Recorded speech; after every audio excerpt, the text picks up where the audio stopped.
एक जात ऐसी बना लिया, ऐसी बनाया जिस जात के बारे में कोई ऐसी जात ही नहीं है जो ये कह दे मुझे उनकी जरूरत नहीं। अच्छा, आप लोग हैं कहाँ? यहाँ हैं कि कहीं और हैं तो अपनी मौजूदगी का एहसास दिलाइए, या नहीं तो बोलिए तो मैं ही अपना काम कर लूँ। सुभान अल्लाह, सुभान अल्लाह। मिल गया सवाब, मुझे मिल गया। हुजूर फरमा रहे थे रोजा रखेगा सवाब मिलेगा, और नमाज पढ़ेगा सवाब मिलेगा, तो सुभान अल्लाह जो कहेगा उसको न सवाब मिलेगा। तो मैंने कहा मुझे सवाब मिल गया, आप चुपचाप रहे, अपना पढ़े रहिए, फिर जो होगा तो समझ में आ जाएगा। एक जात, सिर्फ एक जात, जिस जात की जरूरत अंबिया को भी है। जोर से मत बोलिए, पिंडाल फट जाएगा। आप समय देख रहे हैं क्या समय हो रहा है, इश्क की गर्मी चाहिए, समझ गए? अंबिया को भी जरूरत है, रसूल को भी जरूरत है। अब मैं शेर में सुना रहा हूं, मतलब जरा देखिएगा। सरापा नूर के अनवार की जरूरत है, सरापा नूर के अनवार की जरूरत है, फिर इस सरजमीन को सरकार की जरूरत है। आप लोग का मिजाज तो ऐसा हो गया है कि आप लोग तकरीर तो सुन लेते हैं 11 बजे 10 बजे तक तो ठीक सुनते हैं, लेकिन अगर शायरी लोग रहते हैं, नात खां, नात पढ़ने वाले, उसको जो मोहब्बत से सुनते हैं, और उनका तो लहजा ये रहता है कि लगता है मुकर्रिर बोझ है, बोझ, ये जल्दी से उतर जाए। और शायर इतनी ज़रूरत समझते हैं। अच्छा, शायर की भी मकबूलियत ये है कि वो अभी मतला नहीं पड़ेगा, कुछ मिसरा नहीं पड़ेगा, कोई लाइन नहीं पड़ेगा, सिर्फ सांस लेगा और शुरू करेगा, बोलेगा सुभान अल्लाह, सुभान अल्लाह, वाह वाह वाह वाह वाह वाह। अब पैसा भी उतने में दे देगा, नहीं समझे? पैसा भी दे देगा। अरे तू नाके से तो आवाज निकाला है, ये कौन सा कमाल कर दिया? सही बोल रहा कि नहीं भाई? अब मुकर्रिर अगर शुरू किया, बोला चोलबे ना, नहीं होगा ही नहीं। अच्छा, वहीं पे नात से पहले तिलावत होती है ना भाई, अगर कोई अच्छे ढंग से कुरान की तिलावत कर दे, ऐसा लगेगा कि कब्रिस्तान में वो कारी साहब तिलावत कर रहे थे, किसी को कोई गरज नहीं क्या पढ़ा नहीं पढ़ा। याद रखिएगा, आप नात पढ़ना बहुत आसान है, आप भी पढ़ लीजिएगा, और उसमें अगर मखारिज में कोई कमी हो जाए, बड़ी सीन छोटी सीन में, कोई मसला नहीं आएगा, समझ गए? गलती तो होगी, हुस्न खत्म हो जाएगा, कहीं कहीं पे माना अरबी में तो चेंज हो जाएगा, लेकिन पढ़ लीजिएगा। लेकिन कुरान पढ़ना सही सही सबके बस की बात नहीं, कुरान सही पढ़ना सबके बस की बात नहीं है। बस इतना समझ लीजिए, अल्लामा गुलाम जिलानी साहब माशाल्लाह, मुझे तो फख्र होता है, खुशी होती है इनको सुनते। जब इंग्लिश बोलते हैं तो हमको अंदर अंदर होता रहता है कि हम भी कुछ पढ़ लेते इंग्लिश, समझ गए? लेकिन टाइम तो खत्म हो गया है, अब गया वक्त हाथ आता नहीं, करें तो क्या करें, रट के अगर बोलेंगे तो फंसेंगे, इसलिए अब जाओ, मेरा काम हो नहीं पाया। इतनी खुशी होती है क्या, माशाल्लाह फर्राटे से इंग्लिश बोलते हैं, लेकिन इंग्लिश के बारे में मैं इतना जानता हूँ, सही इंग्लिश बोलने के लिए ग्रामर का जानना जरूरी, बगैर ग्रामर के सही इंग्लिश नहीं बोल सकता। यहाँ जितना देहात में झाड़ लीजिए, अब कोई पढ़ा लिखा के सामने जाएगा, वो भाप लेगा इसकी औकात क्या है, नहीं समझे? जाहिल के सामने तो झोला छाप भी डॉक्टर डॉक्टर है, नहीं समझे? लेकिन बड़े डॉक्टर के पास तो फिर काबिलियत चाहिए। बगैर ग्रामर के कोई आदमी सही इंग्लिश नहीं बोल सकता, तो फिर कुरान तो आसमानी किताब है, उसको बगैर तरतील के, बगैर तजवीद के सही कोई पढ़ ही नहीं सकता। और जब तक कुरान सही नहीं पढ़ेगा, उसकी अपनी नमाज नहीं होगी तो दूसरे की नमाज क्या? कुरान सही पढ़ा कीजिए, कुरान पढ़ने की मदरसा है ना भाई। मैं तो आप लोगों से गुजारिश करूंगा कि एक अच्छे कारी साहब को लाइए जो फन्ने तजवीद का माहिर हो, और 10,000 रुपया मत दीजिए, पहले ठोक बजा के कहिए हम 15,000 रुपया देंगे, आप ये बतलाइए कितने बच्चों को एक दिन में पढ़ा लीजिएगा, सबक भी सुनिएगा, आमुक्ता भी सुनिएगा, सबतन का पारा भी सुनिएगा और हर चीज की खबर रखिएगा और हद्र में सबक भी हो, आमुक्ता भी हो। 15,000 से मैं स्टार्ट कर रहा हूँ आपकी तनख्वाह। इस कितने बच्चे को, 10 बच्चे को पढ़ाइएगा या 15 बच्चे को, ईमानदारी के साथ पढ़ाइए और यकीन है कि जब वो मेहनत से पढ़ा देंगे तो आप खुद ब खुद उनकी तनख्वाह भी बढ़ा देंगे जी। लेकिन इस तरह कीजिए, वरना वही पता चला आपका बच्चा जैसे बाप पढ़ रहा था वैसे वो भी पढ़ेगा और 2-3 ठो मने मखारिज को निकाल लेगा, लगेगा बहुत अच्छा पढ़ लिया। दाल भात है क्या? इसलिए मेरे भाइयों, इंग्लिश बोलना आसान है, कुरान पढ़ना आसान नहीं। लेकिन एहसान मानिए रब्बे कदीर का। जोर से मत बोलिएगा, आहिस्ते बोलिए, लेकिन मोहब्बत से बोलिए सुभान अल्लाह। अगर कोई बच्चा कह रहा है कि हमसे कुरान याद नहीं हो रहा है, ये बहुत बड़ा झूठा होगा, बहुत बड़ा झूठा होगा। जी हाँ, दुनिया की कोई किताब भारी है क्या है, रहने दीजिए, लेकिन कुरान के बारे में अल्लाह ताला ने फरमाया वलक़द यस्सरनल कुरान लिज़्ज़िक्रि फहल मिन मुद्दकिर। कौन है जो कुरान को याद करे, हमने तो उसे आसान कर दिया। अल्लाह ताला ने कुरान को आसान कर दिया है, यही वजह है जबर जेर पेश मद हुरूफ एक एक चीज हाफिज कुरान पढ़ता है बगैर देखे। ये आसान अल्लाह ने किया तभी तो पढ़ रहा भाई, सुभान अल्लाह। इसलिए मेरे भाइयों, सही सही कुरान पढ़ने की कोशिश कीजिए। क्योंकि मैं खुद एक मदरसे का खादिम हूँ और ये दर्द रखता हूँ कि मदरसा खोलना, मदरसा चलाना ये कमाल नहीं है। कम अज कम इसको कंपलसरी कर दे कि हमारे मदरसे में जो बच्चा पढ़े, आलिम हो, हाफिज कारी हो, बाद में सही कुरान पढ़ने वाला हो जाए इंशाअल्लाह। तो मैं अर्ज कर रहा था, सरापा नूर के अनवार की जरूरत है, फिर इस सरजमीन को सरकार की जरूरत है। बरोज़े हश्र हर एक उम्मती पुकारेगा। अल्लाह ताला ने अपने महबूब को ऐसा नायाब बनाया है, कौम की जरूरत बनाया है, यहाँ भी सबकी जरूरत है। मैदान महशर में भी याद रखिएगा, किसी की नहीं चलेगी। इसलिए कि हम्द का झंडा अल्लाह अपने महबूब को अता फरमाएगा, मकामे महमूद अल्लाह अपने महबूब को अता फरमाएगा।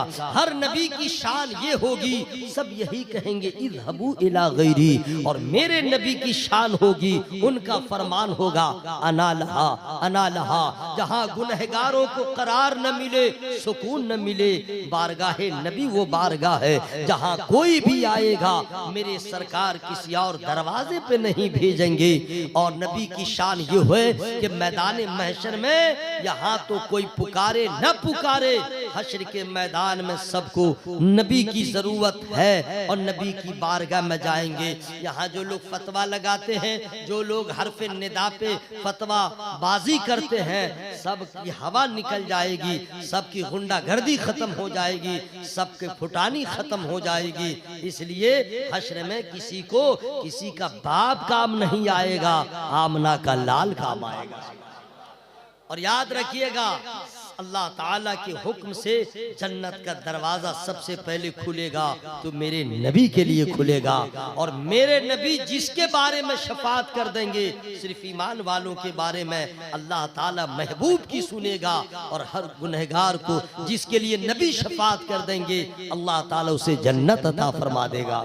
मैं कहना ये चाहता हूँ कि नबी की जरूरत अंबिया को भी है, नबी की जरूरत रसूलों को भी है, नबी की जरूरत अस्हाबे रसूल को भी है, मेरे आका की जरूरत तमाम औलिया को है। हमारी और आपकी क्या गिनती है जिसके पास न कोई इबादत है न कोई नेकियां हैं। हमारा हाल क्या होगा? पता चला कि हमारा काम न यहाँ नबी के बगैर चल रहा है न वहाँ चलेगा।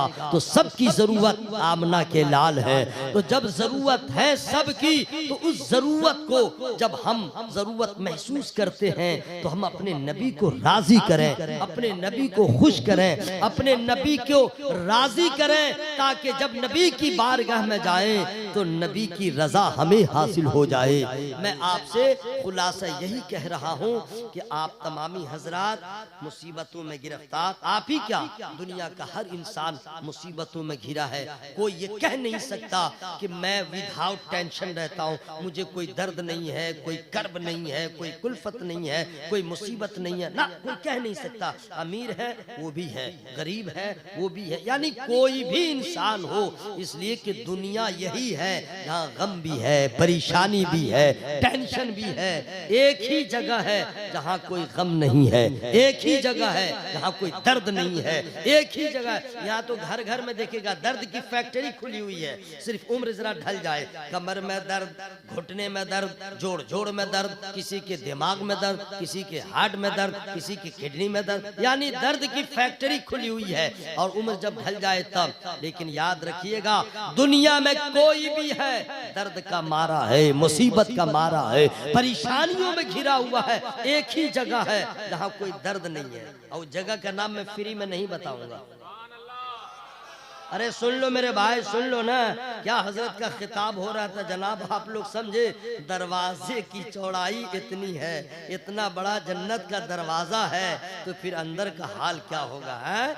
अब समझिए ना, वो कौन सी जगह है जहाँ दर्द नहीं है, वो कौन सी जगह है जहाँ कर्ब नहीं है, वो कौन सी जगह है जहाँ औरतों को, मर्दों को कोई परेशानी नहीं है। न बाल सफेद होगा, न बुढ़ापा आएगा, न चेहरे पे झुर्रियां आएंगी, और न गाल पे कोई दाग आएगा, न यहाँ पे स्याही आएगी, कोई इरिम क्रीम फ्रीम किसी चीज की जरूरत नहीं है। बिल्कुल चेहरा हर घड़ी खिलता हुआ चला जाएगा, कोई टेंशन नहीं होगा। आप लोग कहेंगे ऐसी भी जगह है? जी हाँ, अल्लाह ताला ने ऐसी जगह बनाया है, लेकिन सबके लिए नहीं है, सिर्फ नबी के गुलामों के लिए है, सिर्फ ईमान वालों के लिए है, नबी के वफादारों के लिए है। विदाउट टेंशन कोई जगह है, उसे जन्नत कहते हैं। सुभान अल्लाह। और जन्नत में जाने के लिए नबी की रजा जरूरी है। जिससे नबी खुश होंगे उससे अल्लाह खुश होगा, जब ही जन्नत मिलेगी। अब नबी किससे खुश होंगे, और मैं जरा सा सुना दूं, लेकिन फ्री में नहीं सुनाऊंगा। सब लोग बोल लीजिए सुभान अल्लाह। और अपनी अपनी बीवियों को, अपनी अपनी दुल्हन को, अपनी अपनी, इसको हिंदी में कहते हैं कन्या, कन्या हिंदी में कन्या कहते हैं, ठीक है। अपनी अपनी महबूबा को, बेगम को, जौजा को, पत्नी को, बीवी को, वाइफ को, ये 20-30 नहीं है, एक ही है, ठीक है। हाँ, ये समझा दे रहा हूँ, 20-30 नहीं है, एक ही है, समझ गए। आपकी बीवी, अपनी अपनी बीवियों को समझा दीजिएगा कि अगर चाहती हो कि जन्नत में जाएं तो अल्लाह को राजी करो, और अल्लाह को राजी करना है तो अल्लाह के महबूब को राजी करो। और अल्लाह के महबूब फरमाते हैं कि जिस औरत से उसका शौहर नाराज होगा उससे मैं भी नाराज रहूंगा, खुदा भी नाराज रहेगा। हर औरत की जिम्मेदारी है अपने शौहर को राजी कर ले, इंशाअल्लाह नबी भी राजी होंगे, खुदा भी राजी। ये तो आप लोग बहुत खुश हो गए होंगे, अच्छा है हम लोग का पावर बढ़ा, अब बीवी के पास फुटानी करेंगे, वो तो हमारी नाज बर्दारी करेगी। लेकिन अब आपके लिए सुनिए, आप अपने लिए बोल रहे हैं, आप लोग, हम लोग किसी की औलाद है ना भाई। अगर हम लोग चाहते हैं कि नबी राजी हो तो हर बेटे की जिम्मेदारी है अपने माँ बाप को राजी रखे, अपने माँ बाप को खुश रखे। इसलिए माँ बाप को नाराज करके पीर को राजी रखना ये कमाल नहीं है, आलिम को राजी रखना ये कमाल नहीं है। किसी और को राजी रखो, कुछ भी तुम्हारा नहीं होगा। अगर आपने अपने माँ बाप को खुश किया, अपने माँ बाप को राजी किया है, तो फिर कमाल देखिएगा। सारे पीर साहब की, उलमा की दुआएं एक तरफ, माँ बाप की दुआ एक तरफ। अपने माँ बाप को राजी करे, बात समझ में आ रही है। और ये हुक्म आप ही के लिए नहीं है, जितना बड़ा मौलाना साहब हो, जितना बड़ा मुकर्री साहब हो, जितने बड़े पीर साहब हो, कोई हो, लेकिन सबके लिए हुक्म है अपने माँ बाप को राजी करें। सुभान अल्लाह, जरा अल्लाह के बोले सुभान अल्लाह। अब मान लीजिए हम लोग मुसीबत में गिरफ्तार रहते हैं, तो अपने आलिम से कहते हैं हुजूर दुआ कर दीजिएगा, जरूर कहना चाहिए। अपने मस्जिद के इमाम से जरूर कहना चाहिए, किसी पीर साहब से जरूर कहना चाहिए, ठीक है। लेकिन याद रखिएगा मजलूमों की दुआ लिया कीजिए, मजलूमों से बीमारों से दुआ करवाया कीजिए, गमज़दा जो हो उससे भी दुआ करवाया कीजिए, लेकिन सबकी दुआ अपनी जगह है। गारंटी नहीं है इस दुआ के बारे में। आपकी माँ है तो सबसे पहले जाइए उनका पांव दबाइए। देख रहे हैं, बीवी से पांव दबाते हैं और माँ का पांव नहीं दबाते हैं। माँ का पांव दबाइए, बाप का पांव दबाइए। और दबाते दबाते दबाते बाते, माँ तो माँ है ना भाई, जरा पांव दबाइएगा ना, आह क्या कह रहे, माँ मचल जाएगी और कहेगी बाबू ठीक ठाक है। आप पांव दबाते रहिए, उसके बाद कहते रहिए अम्मा ऐसी सी बात है, बहुत परेशान है, तो केस फंसा हुआ है, हल ही नहीं हो रहा, हम करें तो क्या करें। माँ आप दुआ कर दीजिए, माँ आप दुआ कर दीजिए। माँ ने दिल से दुआ कर दिया, बाप ने दिल से दुआ कर दिया, तो इंशाअल्लाह जितनी बड़ी मुश्किल होगी वो आसान हो जाएगी, क्योंकि नबी ने फरमाया है औलाद के हक में माँ बाप की दुआएं कबूल हो जाती। माँ बाप राजी होंगे, नबी राजी होंगे। सुभान अल्लाह। और एक तो एक तरीका है मुश्किलात के लिए दुआ करवाना, तो सिर्फ दुआ पे ही कायम मत रहिएगा। माँ जिंदा है हम दुआ करवा लें, वाह वाह वाह। और जिसकी माँ बाप इंतकाल हो गए वो, और जिनके माँ बाप जिंदा हैं तो सिर्फ दुआ करवाए नहीं, एक काम और है जो कुरान कहता है। सुभान अल्लाह। क्या है जो कुरान में नहीं है, मैं भी चुन चुन के मैं बता रहा हूँ, लेकिन इससे पहले कुछ मैं बताऊं, फ्री में नहीं बताऊंगा। बोलिए सुभान अल्लाह, जरा और जोर से बोलिए सुभान अल्लाह। एक दवा में बता दे रहा हूँ, चूंकि टाइम ऐसा है इसलिए मुझको जरा सा टेक चेंज करना पड़ रहा है। आपकी हमारे घर की जो माने बेगमात है, बीवियां हैं, तो औरत है, तो औरत माने हुस्न चाहता है मेरी कोई तारीफ करे, मुझे देखे। तो आपकी बीवी है, मेरी बीवी है, वो चाहती है कि मेरा चेहरा हमेशा खिला रहे, खूबसूरत रहे और दाग धब्बा न रहे। होना भी चाहिए भाई, है ना भाई। तो आप उसको रानी बना के रखें चाहे नौकरानी बना के रखें, आपकी मर्जी। तो कभी दाग धब्बा हो जाता है तो कहती है कि वो केमिकल नहीं ला दीजिए, वो कहती है बोरो प्लस ला दीजिए, पॉन्ड्स। हंसते क्या है जी, आप लोग लाते हैं नहीं, बोरो प्लस ला दीजिए, निविया क्रीम ला दीजिए, फेयर एंड लवली ला दीजिए, और क्या क्या है ये सब डब फब ये सब ला दीजिए। और लगाती उगाती है, और लगाने के बाद जो है फिर कहती है हाँ ठीक ठाक है, लेकिन फिर दाग हो जाता है, कभी इधर कभी उधर वगैरह वगैरह। आप भी आजिज हैं कि कहाँ से अब हम लाए।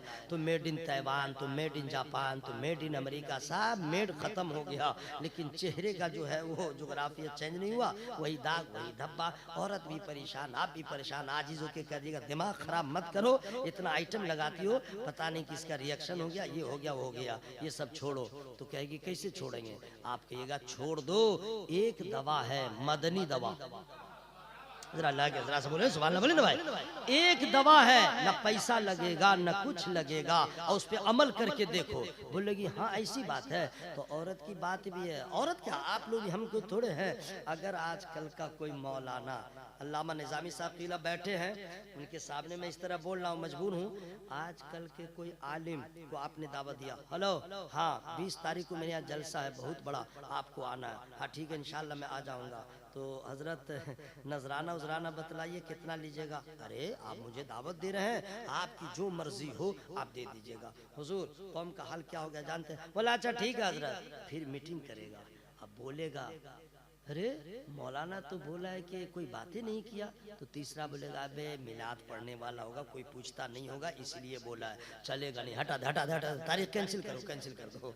और अगर दूसरा मौलाना है, चाहे फेसबुकिया मौलाना है चाहे व्हाट्सएपिया मौलाना है, बंद कमरे में प्रैक्टिस किया, वीडियो करके डाल दिया और आपने सुना और उससे बात किया, हेलो हाँ तो 30,050 रुपया नहीं 30,500 नहीं 35,000 दे दोगे।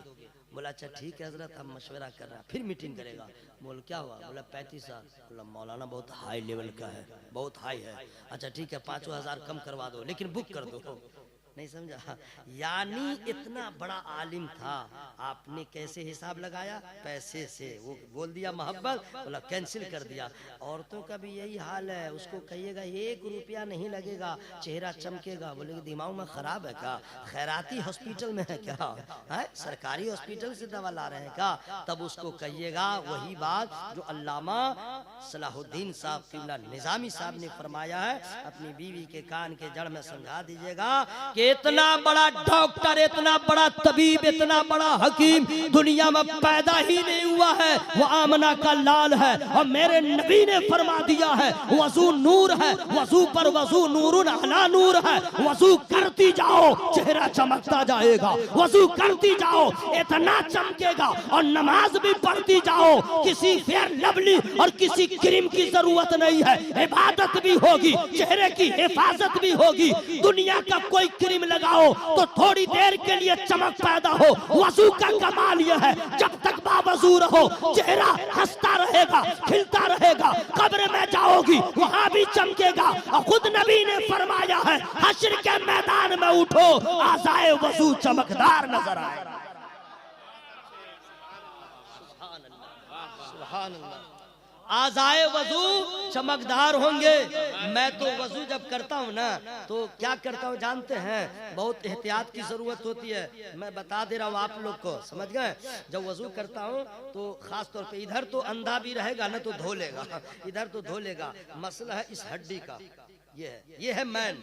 ये जुमा के दिन देखिएगा किसी का इतने रहता है, किसी का इतना रहता है, माने बहुत अफसोस होता रहता है। लेकिन मसला भी बता दीजिएगा तो बोलेगा जाओ जाओ बड़े बड़े मौलाना है, छोटे आए समझाने वगैरह वगैरह, हटा देगा। नहीं समझे, क्योंकि हम लोग का लहजा भी ठीक नहीं ना समझाने का, अंदाज चाहिए ना भाई। बहुत सलाहियत की जरूरत है किसी को समझाने के लिए। अब कोई बूढ़ा वजू कर रहा है, अब मैंने जाके कहा चाचा आपका वजू ठीक नहीं है, तो क्या बोलेगा, अबे तू ठीक नहीं है, मेरी उम्र इतनी हो गई और मेरे सामने पैदा हुआ और हमको समझा रहा है वजू ठीक नहीं है, क्योंकि मेरा लहजा ही गलत हो गया। नहीं समझे, ये समझाने का तरीका नहीं है। तो कैसा समझाने का तरीका चाहिए फ्री में नहीं बताऊंगा।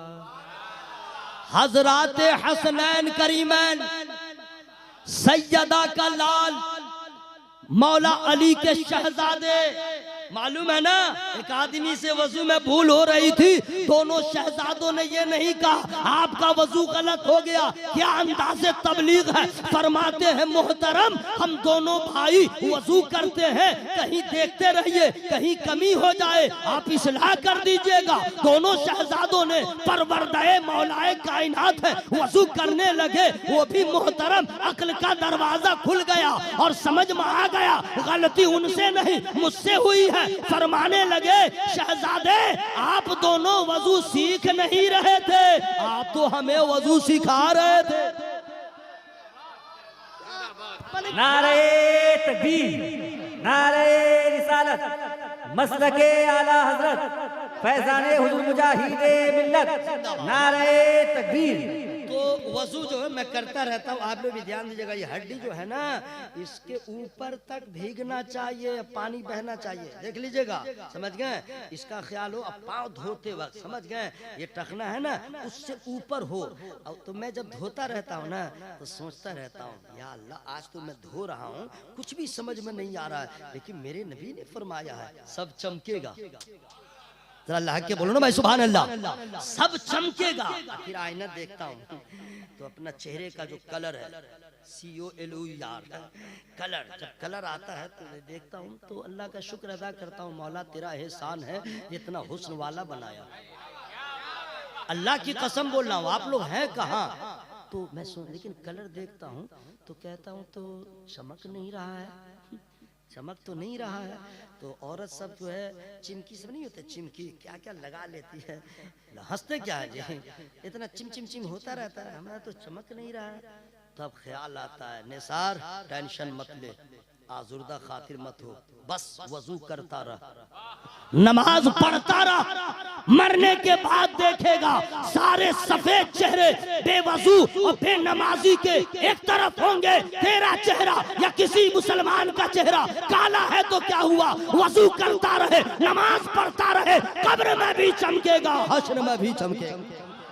नारे तकबीर, नारे रिसालत, मसलके आला हजरत कारी निसार अहमद साहब, नारे तकबीर। एक दवा और मैं बता दे रहा हूँ, नींद नहीं आने की दवा। नींद नहीं, बहुत लोगों को नींद नहीं आती है। नींद नहीं आने के कई वजूहात हैं, नहीं समझे। कभी दर्द की वजह से, कभी मुसीबत की वजह से, कभी टेंशन की वजह से, बहुत सारे मामलात है भाई, अजीब अजीब मामला है। कभी रात भर बीमार हो गया, ये हो गया, बहुत सारा, तो नींद नहीं आती है। कुछ लोगों को पैसे की ज्यादती की वजह से नींद नहीं आती है, कुछ लोगों को पैसे की कमी की वजह से नींद नहीं आती है। बच्चे की स्कूल फीस कैसे डालेंगे, गैस खत्म है, पैसा है नहीं, लाएंगे, नींद नहीं आती है। कुछ लोगों को पैसे की ज्यादती, ये इतना पैसा है, इनकम टैक्स वालों का डर है, ईडी का डर है, भेडी का डर है, कैसे क्या करें। जब लॉकडाउन से पहले नहीं पैसा नोटबंदी हुई थी, उस दिन मैं मसौली शरीफ में था, उर्से सरकार मसौली में, समझ गया। अब राते में कह दिया नोट बंद, उसके बाद जो है ना टाइम भी दिया था कि इतने दिनों तक तुम लोग जमा कर लो। मैं सोच रहा था या अल्लाह कितना मुसलमान होगा पैसा वाला, बेटा कहाँ कहाँ बहाएगा। अभी भी फोन करके 2-3 बोरा पैसा दे दे, हमारे मदरसे की इमारत खड़ी हो जाएगी। लेकिन बेटा बहा तो दिया, जंगल में फेंक दिया, लेकिन दिया नहीं। अभी भी कितने के घर में छापा पड़ता है, मुसलमान के घर में, मुसलमान के घर में 60 करोड़, इतना करोड़। मैं कहता हूँ बेटा मारा जाएगा, मारा जाएगा। अभी इतना पैसा था, मुफ्ती सलाउद्दीन साहब को बुला लेते, गुलाम जिलानी साहब को बुला लेते, मुझको बुला लेते, इज्जत से खाना उना खिलाते, और कह देते 2-3 ड्राम लेके मैं आता, पैसा भर देते, हम लेके चले जाते। ईडी वाला तो नहीं पड़ता, फंस भी गए वगैरह वगैरह। तो उन लोगों को भी नींद नहीं आती है, और जिसके पास पैसा नहीं उसको भी नींद नहीं आती है। मैं आप लोग को दवा बता दे रहा हूँ, लेकिन फ्री में नहीं। ऐसा ऐसा डॉक्टर है, समझ गए। अभी डॉक्टर चेम्बर में बैठा नहीं है, डिस्पेंसरी में, समझ गए। और एक आदमी उसका बैठा हुआ है, हाँ क्या बात है, दिखलाना है, हाँ पैसा लाओ, पहले फीस तब नाम लिखेगा, नहीं समझे। अब 1 घंटा 2 घंटा के बाद डॉक्टर आएगा। तो डॉक्टर के इतना पावर है, उलमा किराम इतने हल्के हैं क्या आपको इसे सुना देंगे। पहले आप सुभान अल्लाह कहिए तो मैं सुना दे रहा हूँ, जोर से बोलिए सुभान अल्लाह। तो मैं बताना ये चाह रहा हूँ, इसको जरा गौर से सुन लीजिएगा, कि अपनी अपनी औरतों को कह दीजिए वजू। और नींद कैसे, औरतों की भी बहुत नींद नहीं आती है, तो कोई लोग टैबलेट खाते हैं, दवा खाते हैं, ना ये सब मत खाया कीजिएगा, ना कुछ नहीं कीजिएगा। आसान नुस्खा है, समझ आते हैं। पहले वजू कर लीजिए, सब लोग करें सुभान अल्लाह बोलिए ना भाई। माने इसमें पैसा वैसा नहीं लग रहा है ना, इसको आप हल्के में ले रहे हैं। आप मुसलमान हैं, नबी ने जो फरमा दिया उसको आप हल्के में ना ले, आपके ईमान में खराबी आ जाएगी। ये ईमान रखिए, दुनिया का कोई भी इंसान बोले झूठ हो सकता है, मेरे नबी का फरमान गलत नहीं हो सकता। कह दिया नबी ने, कह दिया। सबसे पहले जिसको नींद नहीं आती है वजू कर ले, सुभान अल्लाह। अब वजू करने के बाद अब बिस्तर पे आए, और क्या करे जानते हैं, अगर अनपढ़ आदमी है तो एक तस्बीह ले ले। क्या ले ले? तस्बीह, तस्बीह। अब कुछ ना करे, बस शुरू हो जाए सुभान अल्लाह सुभान अल्लाह सुभान अल्लाह सुभान अल्लाह सुभान अल्लाह, बस ये पढ़ता रहे पढ़ता रहे। देखिए ऑटोमेटिक नींद खिड़की से आएगी, दरवाजा से आएगी, इधर से आएगी, उधर से आएगी। क्यों? इसलिए शैतान को प्रॉब्लम हो रहा है, चाहेगा कि हम सुला दें, चाहेगा सुला दें, ये काम ना करे, ठीक है। वो चाहेगा कि हम सुला दें। आप पढ़ते रहिए सुभान अल्लाह सुभान अल्लाह। कसम खुदा की बोल रहा हूँ, अगर इससे नहीं आप कुरान लेके बैठ जाइए, बस कुरान की तिलावत कीजिए, देखिए नींद कैसे आती है। बस लेके आप बैठ जाइए। देखते नहीं जुमा के दिन, जुमा के दिन घर में बैठा रहेगा, नींद को तरसेगा, और जुमा में जाएगा मस्जिद में, इमाम साहब तकरीर कर रहे हैं, खुतबा पढ़ रहे हैं, अदब अदब करता रहेगा, टांग टांग करता रहेगा, ठीक है। अब जाइए मिलाद शरीफ में, वहाँ भी ठीक नींद आएगी, आएगी कि नहीं भाई? एकदम नींद आएगी, समझ गए। अजीब मामला है। आप वजू करके कुरान पढ़ें, अगर कुरान नहीं पढ़ पाए, सिर्फ सुभान अल्लाह कहे, आपके कल्ब को सुकून मिलेगा, वजू की बरकत जाहिर होगी, जिक्र खुदा का कमाल होगा, और आपको नींद आ जाएगी। और सबसे बड़ा ये इनाम मिलेगा, शैतान का मुंह काला होगा, आपका मर्तबा बुलंदो बाला होगा, ठीक है। तो ये काम हो गया। मुसीबतें हर तरफ, मैंने इतनी मुसीबत है कि बता नहीं सकता हूँ। कुछ लोग अपने गमों को छुपाने के लिए पान खाते हैं, ठीक है, कुछ लोग अपने गमों को छुपाने के लिए सिगरेट बीड़ी पीते हैं, कुछ लोग अपने गमों को छुपाने के लिए गुटखा खाते हैं, कुछ लोग मसनूई हंसना माने हंसते हैं दिखावे का, लेकिन अंदर से कोई ठीक ठाक नहीं है। मैं पीएम हूँ चाहे सीएम हूँ, सबकी हालत अंदर से खराब। सुन लीजिए मैं बता दे रहा हूँ, समझ गए। हम लोग न सोचते हैं अरे पीएम है, राज है, ये है वो है, इसका हाल ठीक नहीं है, समझ गए। पूरे भारत के टेंशन है, नहीं समझे, कहीं दंगल हो जाए। अल्लाह का एहसान है, मैं इलेक्शन में खड़ा हुआ था, समझ गए, 2020 बिहार विधानसभा से है। वो मुखिया दुखिया का इलेक्शन नहीं लड़ता हूँ, विधायक का, एमएलए के इलेक्शन में खड़ा हो गया। लेकिन 20 से 25 दिन में समझ में आ गया, मैंने कहा ना ये सब ठीक नहीं है। अल्लाह तूने जो मुझे मकाम दिया है, जो बनाया है, तेरा एहसान है। तेरा जोर से बोलो ना सुभान अल्लाह भाई। पूरा मजमा हवा में हाथों को लहरा के बोले ना सुभान अल्लाह। मैं आपसे कह रहा हूँ, जो तरीका बता रहा हूँ, परेशान सब है, उसकी दवा बता दे रहा हूँ। अल्लाह ताला ने फरमाया या अय्युहल्लज़ीना आमनुस्तईनु बिस्सब्रि वस्सलाह, ऐ ईमान वालो मदद तलब करो सब्र से और नमाज से। किससे? बोलो भाई, सब्र से और नमाज से। और यही दोनों काम हम लोग नहीं कर रहे हैं। फातिहा में आगे, सलाम में आगे, अंगूठा चूमने में आगे, 11वीं का देख पकाने में आगे, जुलूस निकालने में। सब्र करूंगा तो आपका नफ्स आपको अंदर से इतना धुतकारेगा, ऑल फॉल दिमाग में डालेगा, शैतानी वसवसे होंगे कि आपको सब्र का बांध को फलांगना होगा, तोड़ दीजिएगा, सब्र नहीं कर पाइएगा। लेकिन कुरान कहता है क्या? नमाज से और सब्र से मदद मांगो। कोई भी परेशानी आ जाए, कोई भी परेशानी आए, जितनी बड़ी परेशानी हो, ठीक है। हम लोग कोई बीमार होता है तो डॉक्टर पे पूरा दारो मदार रखते हैं, इलाज हो रहा है और गुच्छा उड़ा रहे हैं। नहीं, इलाज डॉक्टर कर रहा है, आप नमाज पढ़ें और नमाज के बाद दुआ मांगे और सब्र भी करें और ये कह के चुप हो जाए, मौला तू देने वाला है, तू चाहे तो शिफा दे दे, तू चाहे तो बीमार कर दे, मौला जिसमें तू राजी है उसमें हम राजी। शिकवा भी न हो, गिला भी न हो, लेकिन जो भी मुसीबत आए सब्र से और नमाज से मदद मांगिए, ठीक है। तो नमाज का मतलब नहीं कि जोहर की नमाज और ये तो है ही फर्ज, ये तो है ही, पढ़ना ही है, चाहे लिंगड़ा रहे चाहे कोई रहे, नहीं समझे। नफल नमाज पढ़िए और अल्लाह को याद कीजिए और दुआएं कीजिए। और दुआ करने के लिए सबसे अच्छी जगह है सुभान अल्लाह, सुभान अल्लाह, फैज़ा फरग़त फंसब, यानी अल्लाह ताला की हम्दो सना बयान कीजिए और फिर दुआ मांगिए। लेकिन हम लोग जो है ये दोनों काम में सबसे पीछे। सुन्नी की मस्जिद वीरान, हाँ बिल्कुल मैं बता रहा हूँ, हम लोग मजार को बहुत आबाद करते हैं, नहीं समझे, इतना आबाद करते हैं पूछे मत। मैं नहीं कहता हूँ कि मजारों पे मत जाइए, जरूर जाइए, साल में जाइए, चाहे जब जाना हो जाइए, लेकिन 5 वक्त पहले अपने मोहल्ले की मस्जिद में तो जाइए। मस्जिद को वीरान करके कौम कभी आबाद नहीं हो सकती। मस्जिद को वीरान करके कभी आप उरूज की मंजिल को नहीं पा सकते। ये तकरीर या डायलॉग नहीं है, हकीकत है। और नमाज ही तो ऐसी चीज है, मौलाना साहब को भी पढ़ना है और आपको भी पढ़ना है। और हम लोग यही सब करते हैं, फातिहा नहीं छोड़ते, ये नहीं छोड़ते, वो नहीं छोड़ते। और यही वजह है कि बदअकीदे हम लोग को ताना भी देते हैं। सुन लीजिए, बहुत ताना देते हैं, ये है तो वो है तो वो है। क्यों? हम लोगों ने असल पॉइंट से अपने आप को पीछे रखा। काश के कितना अच्छा होता, नमाज भी वक्तों पे अदा करते और नियाज भी करते, तो फिर हुस्न इश्क में और कमाल पैदा हो जाता। लेकिन हम लोग इतने माइनस में जा रहे हैं। मजार पे नहीं जाइएगा, कोई गुनाह नहीं होगा, फैज नहीं मिलेगा, गुनाह तो नहीं होगा। लेकिन अगर नमाज आपने छोड़ दिया, इतना भयानक अंजाम होगा। लेकिन अफसोस है कि लड़का 3 साल का होता है तो माँ बाप स्कूल ले जाते हैं, 3 साल का। लड़की होती है तो 3 साल, ए जी की जी भी जी क्या क्या होता है, सब करते करते करते करते 1 2 3 4 5 6 7 वगैरह वगैरह, है ना भाई। लेकिन 3 साल से औरत हो या मर्द अपने औलाद को, बच्ची हो या बच्चा, स्कूल में डाल देते हैं। अब बच्चा तो पढ़ पढ़ता नहीं है 3 साल का बच्चा, वो जाके घूमता रहता है, खेलता रहता है। लेकिन कहते हैं ये भी इसकी तालीम और माहौल मिल रहा है, माहौल मिल रहा है। तो बताइए हम लोग क्या जवाब देंगे अल्लाह को? 3 साल के बच्चे को आपने स्कूल भेजा ताकि माहौल मिले, स्कूल की आबो हवा मिले, पढ़ने की तरफ इसका दिमाग चला जाए।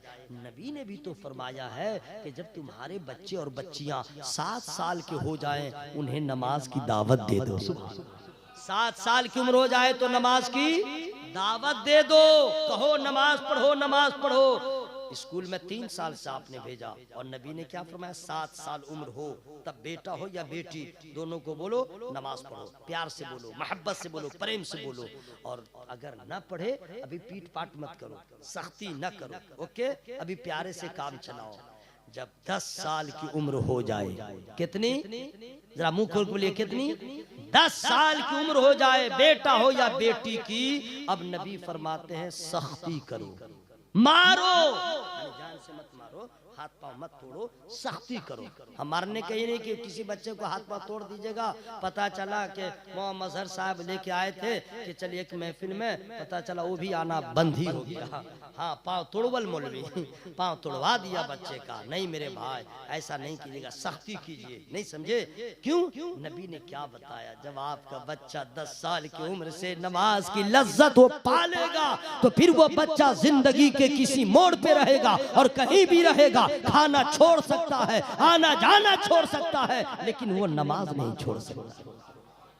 मतलब इसका कोई जवाब हम लोग के पास है कि 3 साल के बच्चे को हमने स्कूल में रखा, 10 साल के बच्चे को हमने नमाज के लिए सख्ती नहीं किया? क्या जवाब दीजिएगा? इसलिए मेरे भाइयों, नमाज के बारे में क्या पूछना?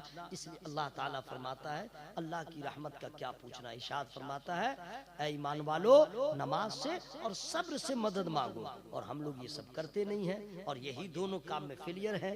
दोनों काम को अगर एक साथ देखना है कि सब्र भी और नमाज भी, सुभान अल्लाह, तो करबला जाना होगा। करबला में हजरत इमाम हुसैन रदियल्लाहु ताला अन्हु की जात है जो एक साथ दोनों के जलवे नजर आ रहे हैं। सब्र ऐसा है कि दुनिया मिसाल पेश नहीं कर सकती और नमाज ऐसी है कि दुनिया आज तक दलील दे रही है, मिसाल दे रही है। हमें बुखार लगे तो नमाज बंद, हमें पेट में दर्द हो नमाज बंद, हमारा पांव टूट जाए तो नमाज बंद, हमारे कुल्ले का हड्डी टूट जाए तो नमाज बंद, अगर हम बीमार हो जाए तो नमाज बंद। वाह रे करबला का नमाजी, खून बहता रहा, सजदा होता रहा, खून की नदियां बहती रही, लाशों पे लाशें गिरती रही, सजदा होता रहा, नमाज होती रही। उसी हुसैन के मानने वाले हैं। इश्क यही कहता है कि इश्क की लाज रखना है, तुम्हें सजदे में सर को झुकाना है। तो इंशाअल्लाह मैं दुआ करता हूँ अल्लाह ताला की बारगाह में कि आप लोग नमाज की पाबंदी करें, सब्र से मदद मांगे और नींद ना आए दवा का इस्तेमाल ना करें, जिक्र खुदा करें इंशाअल्लाह, और वजू करें, वजू और मदरसा गौसिया हुसैनिया इसका ताउन करें, मदद करें, यहाँ के असातिज़ा से मोहब्बत करें, चूंकि दीन के असल खिदमत करने वाले मदरसे वाले होते हैं। मदरसे वाले टीम बनाते हैं, टीम। ये मुफ्ती सलाहुद्दीन साहब कहाँ से आए? मदरसा, मदरसे के ना प्रोडक्ट है। अल्लामा गुलाम जिलानी साहब मदरसा, ये जितने उलमा मुबारक साहब हो, मजहर साहब हो, जमजम साहब हो, या जितने साहिबान कदरदान है, कहाँ का प्रोडक्ट है? किसने दिया? मदरसा। जरा लोग के बोले मैं सुभान अल्लाह भाई आए, मुफ्तियाने किराम मदरसा, फुकहा, ये किसने दिया? मदरसा। मदरसा से दीन का असल काम होता है। जी हाँ, मदरसे से बुनियादी काम होता है, मदरसे से टीम तैयार होती है। आज अगर मदरसा बंद हो जाए तो समझिए इस्लाम का चेहरा जो है असल वो बदल जाएगा। जी, लोग समझ नहीं पाएंगे। अगर आज मदरसा बंद हो जाए तो समझिए कि फिर आपके यहाँ जनाजा पढ़ाने वाला नहीं मिलेगा। और अगर जो बेटा यूट्यूब और गूगल से पूछ के अपना काम चलाता है, जब वो आएगा नमाज जनाजा पढ़ाने के लिए, वो भी अजीब तरह पढ़ाएगा। समझ गए? नवैतु अनुवद्दिया लिल्लाहि ताला अरबा रकात, उसमें भी हिज्जे करने लगेगा, नीयत में हिज्जे करेगा, और वो भी नहीं होगा ना तो इतना माहौल खराब हो रहा है। मोहम्मद साहब, ये गूगल वाला जो है मुफ्ती गूगल का शागिर्द साहब, वो जनाजा पढ़ा पढ़ाएगा ना तो मोबाइल खोल करके अल्लाह अकबर शुरू कर देगा, बस देख करके आप पढ़ता रहेगा। कोई मुक्तदी देख लेगा, मोबाइल देख के नमाज पढ़ा रहे थे, बोला तो तुमको क्या मालूम, सऊदी में तो लोग नमाज पढ़ते पढ़ते मोबाइल देख बात कर लेते हैं। हाँ, अरे मत पूछे, मैं गया था, कई बार गया हूँ, अल्लाह से दुआ कीजिए फिर मैं चला जाऊँ, वहाँ तो ऐसे ऐसे क्वालिटी का नमाजी है, मोबाइल जेब में रखे रहेगा, ठीक है। अल्लाह अकबर, नमाज पढ़ रहा है, मोबाइल बजने लगा, मोबाइल में रिंगटोन चालू, अब हाथ डालेगा वहाँ, ठीक है, देखिए ना क्या कर रहा है, सलात और रख देगा, यानी बोल देगा नमाज, मैं नमाज में हूँ, वो काट देगा। आई बेटा नमाज भी पढ़ रहा है, नहीं समझे, ये नमाज भी पढ़ रहा है, यही नमाज है। और फिर भी कुछ ऐसे लोग हैं जो सऊदी वालों को दलील बनाते हैं इस्लाम वहां से फैला, तो याद रखो हमारे लिए सऊदिया की हुकूमत, वहां का सुल्तान, वहां का बादशाह, यहाँ के उलमा जो हैं वो हमारे लिए कायद नहीं हो सकते हैं, हमें उनकी जरूरत नहीं है। सऊदी अरब में नबी और आले नबी और असहाबे नबी ने जो बताया है वही हमारे लिए असासा है। जो नबी ने बताया, आले नबी ने बताया, असहाबे नबी ने बताया है, वही इस्लाम है, वही सच्चा मजहब है। आज के सऊदी हुक्मरां या वहां के उलमा बताएं ये कबूल नहीं और ये दीन नहीं है, असल दीन तो वही है जो नबी और असहाबे नबी ने बताया। ये कैसी नमाज है भाई, हमारे यहाँ तो अनपढ़ से अनपढ़ भी जब नमाज शुरू करता है तो इधर उधर नहीं देखता है, किसी से बात नहीं करता है, और अगर कोई आगे गुजरता है तो उसको लगता है हटो हटो, देखता नहीं है नमाज पढ़ रहा है। बोलिए सही बोल रहा है कि नहीं भाई, आप यहाँ नमाज पढ़ अल्लाहु अकबर, अब कोई आदमी आता है तो आपकी नजर पड़ जाएगी, क्यों, नमाज पढ़ रहा है ना भाई। वाह रे सऊदिया, मत पूछिए सऊदिया, अल्लाह अकबर, आ रहा है, जा रहा है, खा रहा है, कोई फर्क नहीं, कोई रोकने वाला नहीं है ना, सवाल ही नहीं है। वहां लगे रोके तो गुनाह होगा, हाँ ओके तो गुनाह होगा। वहां वालों का हाल सुनिएगा, तौबा तौबा, अल्लाह का एहसान है, ख्वाजा गई नवाज सरकार की मोहब्बतें हैं, आला हज़रत का फैजान है, हम लोग जैसे भी हैं बिगड़े हुए नहीं है, बिगड़े हुए नहीं है, मुअद्दब है, मुअद्दब, कुरान का अदब, शायर इस्लाम का अदब, उलमा का अदब, काबे का अदब, देखे ना कोई बोल रहा सुभान अल्लाह, हम लोग अदब करने वाले हैं। जी हाँ, कोई भी आदमी एक मसला सुन लीजिए, औरतें सुन रही है वो भी सुने, नहीं सुने तो आपकी जिम्मेदारी है अपने घर में बता दीजिएगा। मुसलमान मर्द हो या औरत, काबे की तरफ मुंह करके न पेशाब करे न पखाना करे, काबे की तरफ न मुंह हो न पीठ, हराम है, हराम। काबे की तरफ मुंह या पीठ करके, यानी पूरा पश्चिम, अगर आपने मुंह किया, पूरा मुंह कीजिएगा तो पश्चिम पीठ, पश्चिम क्योंकि हम लोग का किबला है, संत किबला है, और अगर पश्चिम मुंह कीजिएगा तो ऐसे ही है, हराम है, हराम। इस मसले का जानना जरूरी है। अगर समत मालूम न हो, किसी से पूछ लीजिए, नई जगह में गए, मालूम नहीं कि पश्चिम किधर है, किबला किधर है, तो क्या कीजिएगा, बैठ गए, हाँ वाह वाह, दिल्ली पहली बार गए, करोल बाग जाना था, न्यू दिल्ली स्टेशन उतरे, मालूम नहीं, कितने आदमी से पूछते हैं, हेलो भाई साहब करोल बाग किधर है, बोला उधर है, फिर आगे बढ़े, भाई साहब करोल बाग किधर है, बोला पहाड़गंज के बाद है, सही बोल रहा हूँ, फिर नहीं समझ में आया, फिर आगे बढ़े, भाई साहब करोल बाग किधर है, उधर है। 32 आदमी से पूछ लेते हैं तब न जाते हैं, अगर नहीं पूछेगा तो जिंदगी में दिल्ली में घूमते रह जाएगा, है ना भाई, घूमते न रह जाएगा। तो करोल बाग जाना है तो 32 आदमी से पूछ लिया, और समत किबला नहीं मालूम है तो आप क्यों नहीं पूछते हैं, ताकि आप गुनाह से बचें, क्यों नहीं पूछते हैं। अच्छा कोई मुसलमान है तो उससे छोड़ दीजिए, कोई गैर मुस्लिम है तो उससे कैसे पूछिएगा, उसको कहेगा किबला किधर है तो बोलेगा हम नहीं जानते हैं, वो क्या जानेगा किबला और काबा, तो उसको कहेगा पश्चिम किधर है, क्या कहेगा पश्चिम किधर है, तो बताएगा पश्चिम इधर है, इधर है ना भाई, पश्चिम इधर है, और आप जाइएगा पानी लेकर के, सुभान अल्लाह, हुजूर आ रहे हैं, खड़े हो जाइए, खड़े हो जाइए, सब लोग खड़े हो जाइए, सुभान अल्लाह, सुभान अल्लाह। पीरे तरीक़त रहबरे राह शरीयत नबी रहे आला हजरत हजरत अल्लामा अलहाज शाह हुजूर समनानी मियां किबला, नारे तकबीर, नारे रिसालत, मसलके आला हजरत फैजाने हुजूर मुजाहिदे मिल्लत, उलमा इकराम, पीरे तरीकत, खानदाने आला हजरत, नारे तकबीर। सुभान अल्लाह, माशा अल्लाह। आइए अपनी किस्मत पे नाज कीजिए मेरे भाई, सुभान अल्लाह। बहुत अजीम शख्सियत के दीदार का मौका मिला है, सुभान अल्लाह, सुभान अल्लाह।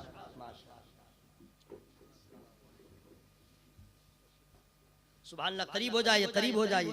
सुभान अल्लाह, सुभान अल्लाह, सुभान अल्लाह। यूं तो शहजाद गाने आला हजरत जो भी हैं सब लाजवाब, लेकिन हुजूर समनानी मियां किबला की सोहबत अगर आपको मिल गई तो इंशाअल्लाह अश अश कीजिएगा। ऐसा लगता है कि दिलो जान से अपने चाहने वालों से हजरत मोहब्बत करते हैं। कोई तकल्लुफ नहीं, नवाजिश और अता का दरिया बहता रहता है अल्हम्दुलिल्लाह। न कोई नाज, न कोई नखरा, छोटों से कैसे प्यार किया जाता है।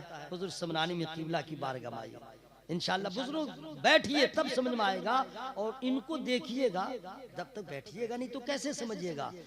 हजरत अल्लामा शेख सादी ने क्या फरमाया था, ता मर्दे सुखन न गुफ्ता बाशत ऐबो हुनरश न हुफ्ता बाशत। जब तक किसी आदमी से बातचीत नहीं कीजिएगा तो उनके ऐबो हुनर का अंदाजा कैसे होगा। हुजूर के पास बैठिए और थोड़ी ही देर बैठने के बाद अंदाजा होगा क्या शान है आला हजरत की है। उनके नस्लों में कई नस्लों के बाद जन्म लेने वाले समनानी मियां किबला के नवाजिश का यह आलम है। सरकार मुफ्ती आज़म हिंद का आलम, हर गुल वहां का खिला हुआ महकता है, महकाता है। सुभान अल्लाह। हुजूर आगे कसम खुदा की अपनी किस्मत पे नाज करे। ये मैं मुबालगा से काम नहीं ले रहा हूँ, मोहब्बत इजहार, चूंकि बरेली हमारा मरकज है। और सुन लीजिए, कभी भी ये बहुत बड़ी बात मैं बता रहा हूँ कि बरेली शरीफ में आला हजरत के खानदान के जितने लोग हैं, किसी के बारे में कभी ऑल फॉल सोचा भी मत कीजिए, बोला भी मत कीजिए। आप नहीं समझ रहे, नहीं समझे। खा तौसीफ मियां किबला हूँ, चाहे समनानी मियां किबला हूँ, चाहे अंजुम मियां किबला हूँ, चाहे अरशद मियां किबला हूँ, सब आला हजरत सरकार के गुलिस्तान के फूल हैं। नहीं बोला कीजिए। पूछे क्यों, मैं बता रहा हूं ना। हाँ, पूछिए क्यों।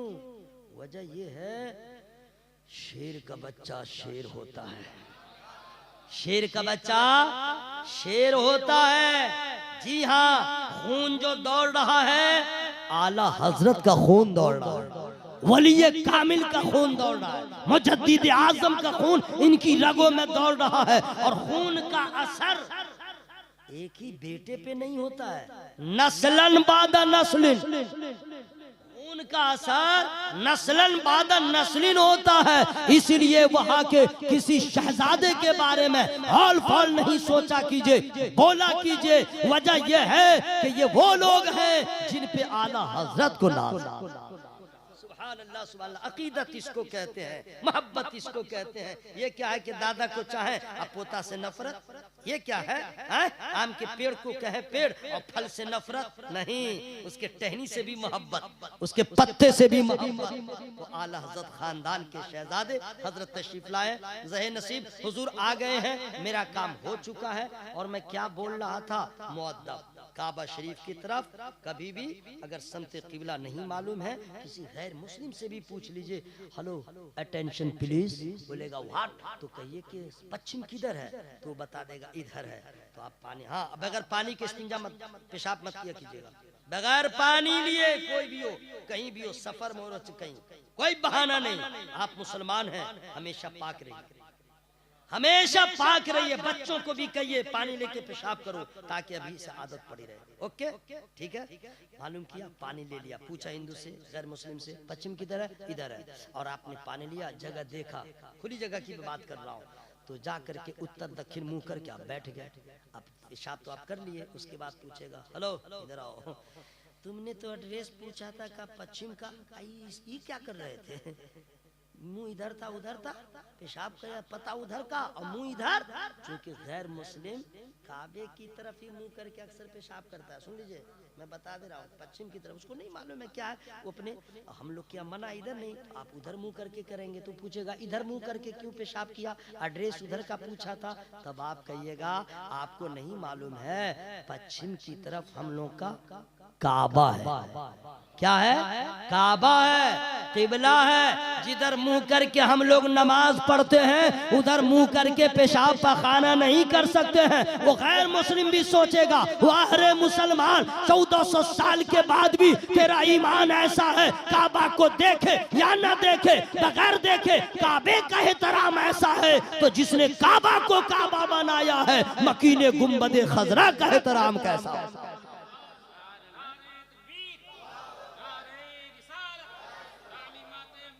जिंदाबाद, जिंदाबाद। इसलिए सऊदिया के किसी मौली साहब, वहाँ के रहने वालों के किसी तरीके को मत अपनाइए।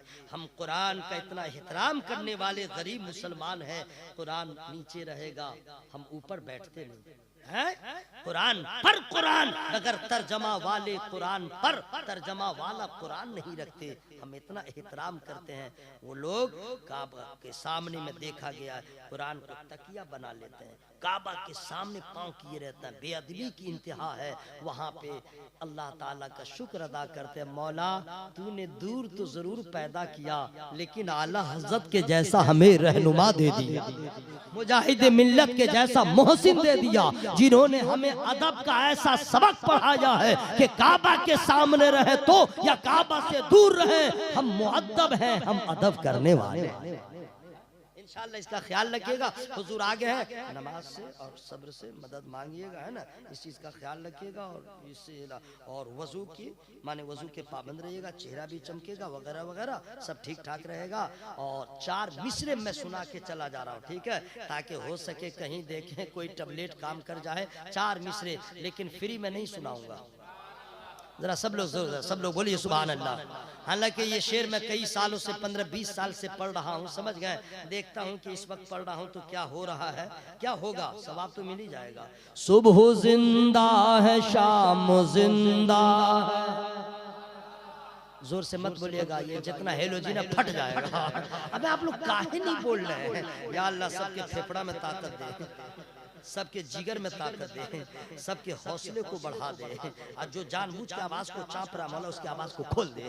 सुबह जिंदा है, शाम जिंदा है, मुस्तफा का गुलाम जिंदा है। सुबह जिंदा है, शाम जिंदा है, मुस्तफा का गुलाम जिंदा है। इश्क सरकार के वसीले से बोल लिया, मैं बोल लिया, सवाब ले लिया।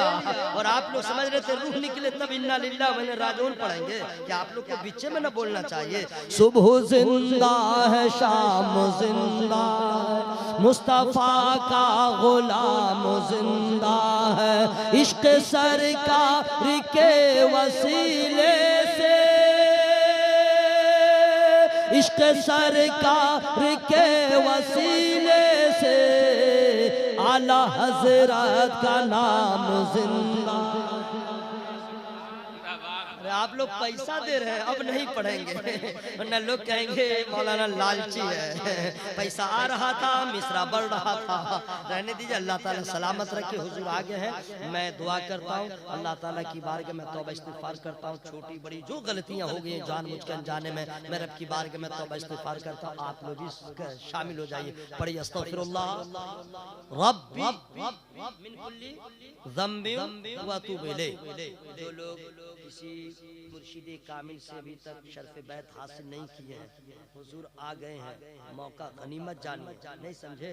हाथ इनका होगा, साथ आला हजरत का होगा। हाथ हुजूर समनानी मियां किबला का होगा, साथ गौसे आजम सरकार का होगा। नहीं समझे? बहुत अजीम रिश्ता है जो मुझे आप देखते हैं ना, आप लोग को मैं क्या बताऊं। अल्हम्दुलिल्लाह बहुत बहुत बहुत अल्लाह ने नवाजा है। जानते हैं मुरीद हूँ ताजुश शरिया सरकार का।